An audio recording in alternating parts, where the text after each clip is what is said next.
आता दादा परत येणार। आता या सगळ्या बातम्या खोट्या ठरल्या, कारण की विमान अपघाताविषयी एक असं सत्य उघडकीस आले की जे पाहून संपूर्ण महाराष्ट्राला सगळ्यात मोठा धक्का बसलाय। आता अशा अफवा कधीच पसरणार नाहीत। या बातम्या, खोट्या बातम्या आता कधी समोर येणार नाहीत, कारण की विमान अपघाताची एक अशी व्हिडिओ क्लिप समोर आली आहे की ज्यातून या अपघाताचे रहस्य पहिल्यांदाच जगासमोर आलं आहे। महाराष्ट्रातल्या प्रत्येक व्यक्तीला वाटत होतं की आपले दादा परत येतील। लोक त्यांच्या निधनाच्या बातमीमुळे अगदी शॉकमध्ये होते। काही लोकांना अन्न गोड लागत नव्हतं, इतकं दुःख झालं होतं। पण हा एक व्हिडिओ समोर आल्यामुळे लोकांच्या चेहऱ्यावर आता प्रचंड संताप पाहायला मिळत आहे। लोकांच्या मनातील दुःखाची जागा आता संतापाने घेतलीये, कारण CIDच्या तपासामध्ये एक असा नवीन व्हिडिओ समोर आला, एक असा नवीन पुरावा सापडला ज्यामुळे या अपघाताचा मास्टरमाइंड समोर आल्याचा दावा केला जातोय। एक असं मोठं नाव समोर आलं आहे की ज्याचा विचारच कुणी केला नव्हता, कुणी स्वप्नात देखील विचार केला नव्हता की असा एक व्यक्ती जो दादांच्या इतक्या जवळ होता, तो व्यक्ती असं काही करू शकतो। जेव्हा हा नवीन पुरावा समोर आला, जेव्हा हे नाव समोर आलं, तेव्हा कार्यकर्त्यांच्या डोळ्यातलं पाणी थांबलं आणि त्यांच्या डोळ्यात अक्षरशः बदल्याची भावना निर्माण झाली असं बोललं जाऊ लागलं आहे। कालपर्यंत टीव्हीवर, सोशल मीडियावर वेगळ्याच बातम्या फिरत होत्या। दादा परत आले, दादा फाईल घेऊन आले, दादा उद्या परवा पुन्हा असे येणार, अशा पद्धतीच्या बातम्या होत्या। खरं तर या बातम्या पसरवल्या जात होत्या कारण की लोकांना भ्रमित करायचं होतं आणि ज्यामधून सत्य जे आहे त्याकडे दुर्लक्ष होणार होतं। पण ते सत्य अखेर पहिल्यांदाच जगासमोर आले, ते एका व्हिडिओच्या माध्यमातून। CIDने एक अशी धक्कादायक चौकशी केली ज्या चौकशीचे आदेश स्वतः मुख्यमंत्र्यांनी दिले होते। खरं तर मुख्यमंत्र्यांचा खूप मोठा वाटा हे सत्य बाहेर काढण्यामध्ये आहे, ज्यामुळे आता राज्याचे गृहमंत्री तसेच आपल्या राज्याचे मुख्यमंत्री देवेंद्र फडणवीस यांचे मनापासून कौतुक आता लोक करू लागले आहेत। कारण की सत्य बाहेरच येत नव्हतं आणि सत्य बाहेर आणण्यासाठी त्यांनीच आदेश दिले। खरं तर लोकांना 28 जानेवारीला काय झाले हे सगळ्यांना माहीत आहे। अगदी लहान मुलाला जरी विचारलं तरी तो वेळसहित सांगतो की 8:45 अपघात हा बारामतीमध्ये झाला होता। आणि अजून डिटेल कोणाला जर विचारलं तर ते सांगतात की विमानाला धुक्यामुळे धावपट्टी दिसली नाही, असं कारण समोर येतं। पण खरा हा जो विषय होता, तो विषय खरा कोणालाच माहिती नव्हता। 28 तारखेला दुर्घटना घडली, त्यानंतर अंत्यविधी पार पडली, सुनेत्रा वहिनींनी शपथविधी घेतली आणि आज तर दादांचा जो 10 फुटाचा पुतळा आहे सिलिकॉनचा, तर तो पुतळा देखील तयार झालेला आहे आणि तो पुतळा आता बारामतीमध्ये त्या ठिकाणी बसवला जाणार आहे। दादांची आठवण म्हणून, पुढल्या पिढीला ऊर्जा देण्यासाठी, एक प्रकारे प्रेरणा देण्यासाठी हा पुतळा तिथे उभा केला जातोय। पण हे सगळं होत असताना बातम्या येत होत्या दादा जिवंत, दादा परत येणार। काही लोक तर म्हटले की दादांच्या पुतळ्याच्या उद्घाटनाच्या वेळेस दादा समोर उभे राहणार, देवाचा चमत्कार होणार असं म्हटलं जात होतं। पण हे सगळं खोटं ठरलं जेव्हा या अपघाताचा असा व्हिडिओ समोर आला जो आजपर्यंत कधीच समोर आला नव्हता। लोक भावनिक होत होते, लोकांना खरं वाटत होतं दादा परत येतील। पण अशा अफवा पसरवण्यामागे एकच उद्देश होता की खरी माहिती समोर येऊ द्यायची नव्हती। आणि ती माहिती समोर न येऊ देण्याचं कारण असं होतं की जो याच्यामध्ये व्यक्ती आहे, जे मोठं नाव समोर आलं आहे, कदाचित त्याच्या हस्तकांना हे सगळे पुरावे दाबून ठेवायचे होते। पण अखेर ती दाबून टाकलेली माहिती अखेर समोर आली। कारण 28 जानेवारीला काय झाले हे सगळ्यांना माहीत आहे, पण त्याच्या आदल्या दिवशी म्हणजे 27 जानेवारीला मुंबईत काय घडलं आहे ते कुणालाच माहिती नव्हतं। मुंबईमध्ये असा कट शिजला, असं कटकारस्थान झालेलं आहे हे कुणालाच माहिती नव्हतं। पण अखेर सगळी जी माहिती आहे तर ती समोर आली आहे। खरं तर या अभूतपूर्व तपासामध्ये पहिल्यांदाच या अपघाताविषयी 2 महत्त्वाच्या आणि गुपित गोष्टी समोर आल्या ज्या दाबल्या होत्या। पहिली गोष्ट म्हणजे 27 जानेवारीला 24 तासात नक्की काय काय घडलं, कशा पद्धतीने प्लॅन झाला, कोणता तो मास्टरमाइंड आहे ज्याचं नाव आता घेतलं जात आहे, कशा पद्धतीने खेळ रचला हे स्पष्ट झालं। म्हणजे 27 तारखेचा सगळा गेम प्लॅन तर समोर आलाच, तो पुढे तुम्ही ऐकल्यानंतर तुमच्या कानावर आणि पाहिलेल्या डोळ्यांवर भरोसा बसणार नाही। कारण की 28ला सगळे झाले एवढेच आपल्याला माहिती होतं, पण 27ला काय झाले याची कल्पना कुणाला होती? 27चा मिनिटाचा अपडेट तर आलेलाच आहे, ज्याच्यात कसा गेम प्लॅन झाला हे तुम्हाला समजलंच। पण दुसरा महत्त्वाचा मुद्दा असा आहे की जेव्हा हा अपघात झाला त्यावेळेस एक व्यक्ती तिथे गेला होता आणि त्याने एक व्हिडिओ काढला अपघात झाल्यानंतर। आणि तो व्हिडिओ असा होता की तो त्याने घटनास्थळी जाऊन काढला आणि तो व्हिडिओ एका न्यूज चॅनलच्या हाती लागला। तो व्हिडिओ ते नष्ट करणारच होते, म्हणून इतक्यात एका व्यक्तीने तो व्हिडिओ टीव्ही चॅनलवर लावून टाकला आणि संपूर्ण महाराष्ट्राला या अपघाताचं सत्य समजलं। आता अशा बातम्या कधीच दिसणार नाहीत की दादा जिवंत आहेत, दादा सुरक्षित आहेत, दादा बचावले आहेत, दादा पुन्हा येणार आहेत। कारण की 2 अशा धक्कादायक गोष्टी उघड झाल्या आहेत की ज्याने या अपघाताचं सगळं सत्य उघड केलं आहे।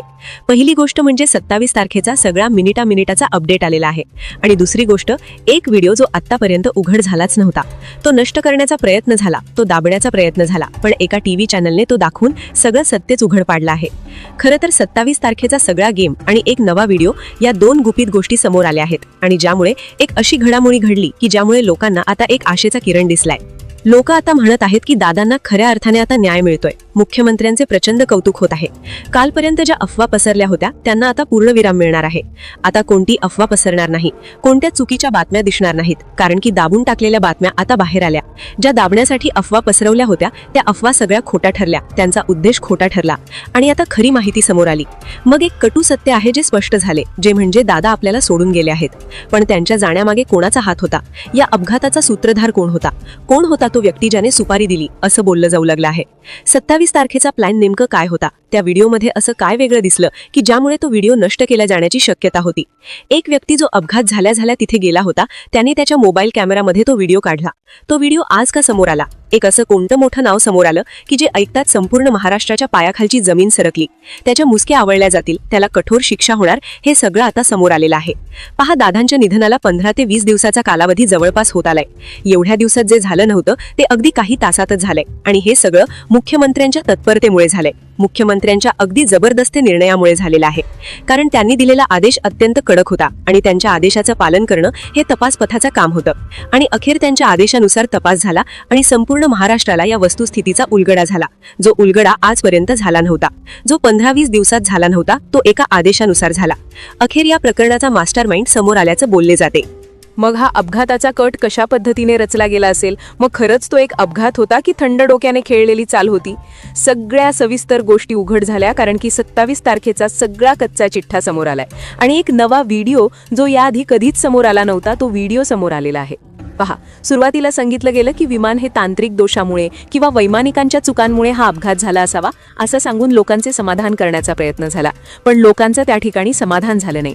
जेव्हा टीव्हीवर दादांच्या निधनाची बातमी झळकली होती तेव्हा नागरिकांना धक्का बसला होता. ते म्हणत होते असं शक्यच नाही, आणि खरंच तिथून शंकांना फुटलं. 29 तारखेला दादांचे जे आहे अंत्यसंस्कार झाले, त्यांचे अस्थिविसर्जन झाले. पण तेव्हापासून आजपर्यंत दादा जिवंत आहेत, दादा परत येणार, आज येणार, उद्या येणार, अशा प्रकारच्या अफवा पसरवल्या जात होत्या. कारण की ह्या सगळ्या असत्य गोष्टी सांगत होते, कारण की मूळ माहिती ही लपून ठेवायची होती. खरंच अपघात नियोजित होता? दादांच्या मृत्यूला खरंच कोणी जबाबदार होतं का? पण दाखवलं वेगळं जात होतं दादा परत येणार, दादा जिवंत आहेत, अशा प्रकारच्या बातम्यांनी लोकांना प्रभावित केलं जात होतं. चुकीची माहिती सांगून मूळ माहितीकडून दुर्लक्ष केलं जात होतं. पण हे सगळं होत असताना जेव्हा नवीन पुरावे समोर आले, 27चा सगळा विषय समोर आला आणि एक व्हिडिओ समोर आला, त्यावेळेस संशयाची सुई अशा एका नावाकडे गेली की जो व्यक्ती अतिशय मोठा होता. संशयाची सुई ही सगळी समोर येत होती, सगळ्या गोष्टी येत होत्या. पण अखेर मुख्यमंत्र्यांनी तो कठोर निर्णय घेतला. CIDला पाचारण केलं. तेव्हा या यंत्रणेने तपास केला, असा अविश्वसनीय तपास केला की ज्या तपासामधून अशा गोष्टी बाहेर आल्या ज्याने संपूर्ण महाराष्ट्र थक्क झाला. कालपर्यंतच्या सगळ्या चर्चा आता संपल्या आहेत, कारण की 2 गोष्टी समोर आल्या आहेत. पहिलं म्हणजे 27 तारखेच्या रात्री काय घडलं, 27 तारखेला सकाळपासून मुंबईमध्ये काय घडलं होतं, आणि त्यानंतर व्हिडिओ, जो अपघाताचा नवा व्हिडिओ समोर आला, त्या व्हिडिओमध्ये काय दिसलं. सगळ्या गोष्टी आता समोर आल्या आहेत. पहा, सगळ्यात महत्त्वाची गोष्ट घडली काय की वैमानिकाला धावपट्टीचा अंदाज आला नाही, हे जे स्पष्टीकरण या अपघाताला दिलं होतं ते आता संशयास्पद वाटू लागलंय. जेव्हा 28ला झालेला विमान अपघात, त्याची जी मुळं आहेत त्याची मुळं ही 27 तारखेलाच आहेत असं जेव्हा लक्षात आलं तेव्हा सगळं रहस्य उलगडू लागलं. पहिली जी गुपित गोष्ट समोर आली ती म्हणजे 27 तारखेच्या रात्रीचा सगळा कच्चा चिठ्ठा समोर आला. खरं तर तपास सुरू झाला होता मुख्यमंत्र्यांच्या आदेशानुसार. CIDमध्ये जबरदस्त तपास सुरू झाला. पहिल्यांदा त्यांनी 27 तारखेची डिटेल चेक करायला सुरुवात केली. डिटेल का चेक केली तर रोहित पवार यांनी देखील वेळोवेळी 27 तारखेच्या ज्या गोष्टी आहेत तर त्या त्यांच्या प्रेझेंटेशनमध्ये दाखवल्या होत्या, आणि मग त्यामुळेच सगळा संशय 27 तारखेवर आला. आणि मग 27 तारखेला खरं तर 2 घटना घडल्या होत्या. पहिली घटना, दादा मुंबईमध्ये त्यांच्या निवासस्थानी होते तिथे, आणि दुसरी गोष्ट, विमान ज्यावेळेस आलं होतं तर ते विमान ज्यावेळेस विमानतळावर थांबलं होतं त्या आदल्या रात्री, तर त्या विमानाच्या बाबतीत देखील काही गोष्टी संशयास्पद आढळून आल्या. या 2 गोष्टी कशा पद्धतीने घडल्या, अपघाताचा याच्याशी संबंध काय, हे आपण जाणून घेतोच आहोत. पण दुसरी महत्त्वाची गोष्ट की एक असा व्हिडिओ समोर आलाय की जो व्हिडिओ त्या अपघाताच्या दिवशीचा होता. सगळे अपघाताच्या दिवशीचे व्हिडिओ समोर येत होते, पण एक व्यक्ती स्वतः मोबाईल घेऊन तिथे गेला होता आणि त्याने असा व्हिडिओ काढला जो व्हिडिओ न्यूज चॅनलच्या हाती लागला. न्यूज चॅनलच्या हाती लागल्यानंतर आधी तो व्हिडिओ डिलीट होणार होता, पण लगेच तो व्हिडिओ समोर आल्याने सगळे चित्र स्पष्ट झालेलं आहे.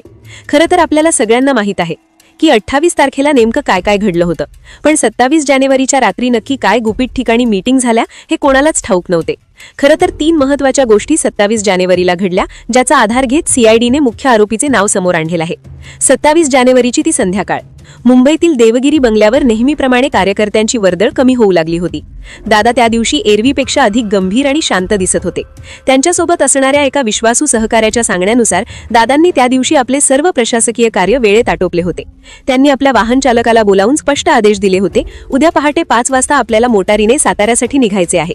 गाडीची पूर्ण तपासणी करून ठेवा. दादांना रस्ते प्रवासाची ओढ अधिक होती. गाडीने प्रवास करताना दिसणारी गावे, स्थानिक नागरिक आणि तिथली प्रत्यक्ष परिस्थिती जाणून घेणे हा त्यांच्या कार्यपद्धतीचा मुख्य हिस्सा होता. चालकाने सर्व वाहनांची तपासणी केली, इंधन भरले आणि प्रवासाची सर्व तयारी पूर्ण केली होती. सर्व काही नियोजनानुसार सुरू होते. पण म्हणतात ना, माणूस विचार करतो एक आणि विधीच्या मनात काहीतरी वेगळेच शिजत असते.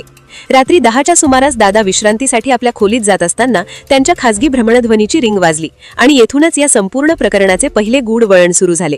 तो फोन कोणाचा होता हे आजही एक मोठे रहस्य आहे. पण तिथल्या एका सुरक्षा रक्षकाने पाहिले की तो फोन घेतल्यानंतर दादांच्या चेहऱ्यावरील हावभाव पूर्णपणे पालटले. जो नेता काही वेळापूर्वी अत्यंत संयमी होता तो अचानक व्याकुळ झाला. तो संवाद सुमारे 15 मिनिटे चालला. दादांचा आवाज कधी उंचावत होता तर कधी ते गंभीरपणे समोरील व्यक्तीचे म्हणणे ऐकून घेत होते. एवढी तातडी कशासाठी? मी परतल्यावर आपण त्यावर चर्चा करू ना, असे शब्द दादांच्या तोंडून त्या रक्षकाने ऐकले होते. परंतु समोरील व्यक्तीने कदाचित असा काही राजकीय दबाव निर्माण केला की दादांना आपला निर्णय बदलावा लागला. फोन ठेवताच दादांनी मंत्रालयातील एका उच्चपदस्थ सचिवांना संपर्क केला. चर्चेचा विषय होता एक विशिष्ट फाईल. आता प्रश्न हा आहे की निवडणुकीच्या धामाधुमीत अशी कोणती महत्वाची संचिका होती जिच्यामुळे एका उपमुख्यमंत्र्याला रात्रीच्या वेळी इतके अस्वस्थ व्हावे लागले? मध्यरात्रीचा तो भयाण प्रहर.